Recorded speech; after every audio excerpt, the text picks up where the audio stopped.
Okay, so here we are today. We're doing some a little bit of craziness for my mom. So we're using our tsunami bar for squatting, going right into our camber bar for squats. And the idea of this is, welcome to our chalkboard. Da, da, da, da. We're doing muscle confusion principle today for her training. And basically what this is we're doing things that are weird. And what it does, it increases muscle annoyance, which can help you increase your results because you're stressing the muscles a lot, but you're actually going to reduce joint stress. So what we have going on is we have movements that are very weird for her. So the tsunami bar, that thing actually whips up and down. You'll see when she goes here in a second. So that gives her an up and down instability. The camber bar, the one here that has the weights lower than where she's going to have it on her back, that creates front to back instability. So the muscles are going to be confused because the whole time they're moving and doing an exercise, the weight is going to be doing weird things up and down on that exercise, then it's going to do weird things front to back on this exercise.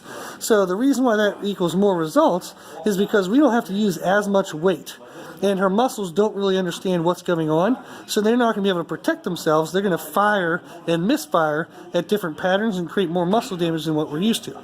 But since we're using lighter weight than normal, that's that reduced joint stress. So we're going to have my mom go into the first working set and we'll watch this stuff in action. So she's going to go for 10 reps on the tsunami bar. So you can see here, she's going to walk back in a normal position. She's going to go for 10. And we're really just doing like kind of half squats. So 1, 2, 3, 4, 5, 6, 7. There we go. She's doing good. So she's going to get 10 in. And you can see how that bar just kind of whips and ricochets. So that creates up and down confusion. Now she's going to do her camber bar. And we're only doing 5, and this is pretty heavy. So we're also doing a change of stimulus from a lighter weight, a sub-maximal weight on the tsunami bar, to a near maximal weight for the 5 reps on this bar. And this bar also has that forward to backward awkwardness. So we'll see how she does. Good 1. You can do it. Good 2. And you can see she's fighting to keep stable the whole time. 3. 4. One more. 5. Excellent job. So she's going to walk that in, make sure she's in. Excellent. She's going to breathe.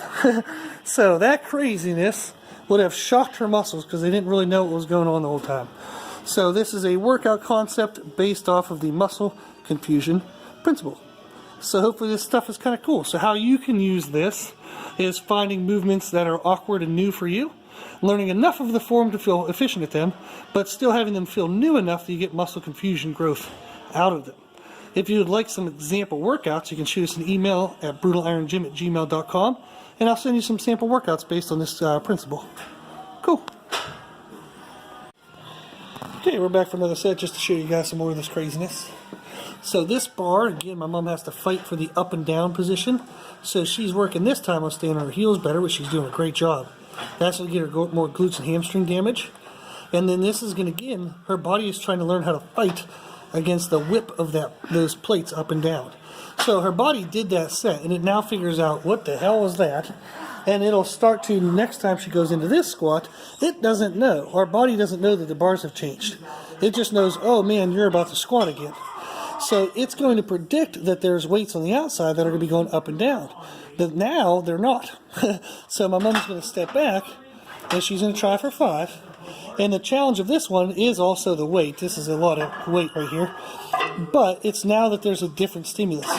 Her body is now trying to predict an up and down, and it's getting the pivoting swing of the plates underneath as the more challenge. So that is what's creating that muscle confusion. Excellent job, Mom. Very good job. So that's actually 155 pounds that she's doing after doing squats there. So, yeah, so I won't make her talk right now because she probably can't breathe. But that's the idea of the muscle confusion, is you're doing movements that are odd for the muscles, and they're trying to find and predict patterns, and then we're switching back and forth. So again, that's the idea of this, on how you can get more muscle annoyance by having the change of the stimulus. Just like we said, the tsunami was up and down stimulus, instability. This is front to back instability. So the body's having trouble trying to figure that out. Then that equals more annoyance to the muscles because there's what's called misfiring patterns. So as she gets into this one, the weights ricochet at the bottom, and they will throw themselves back up. So the way up actually feels a little easier, but the way down feels much harder at the bottom. So when she's coming to this one and it's regular weight, she's going to go to the bottom. Her body's going to predict that there was a push. Since there isn't, it's going to spring kind of up into the lift, but since the weight didn't get any lighter, she's going to feel like she has to fire harder up into that. So her body's coming down predicting one thing but getting a totally different thing. So that means her muscles are going to be firing really oddly, and that creates that muscle damage due to that misfiring. So can you feel that change of pattern as you're doing it?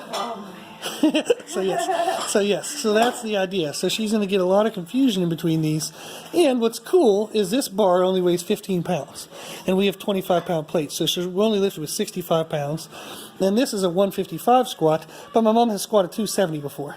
So we're using maybe a little over 50%, and we're getting enough sets and reps in on this stuff. So that's really submaximal, just 65 pounds. This is like, let's just say 50 to 60% for sets of 5. We can do all of this, kill her muscles, get great muscle damage and muscle growth, but there's very little, if any, stress to the joints. So then we can come back later in the week and do maximal effort on squats and deadlifts without having a wear and tear feeling on the joints.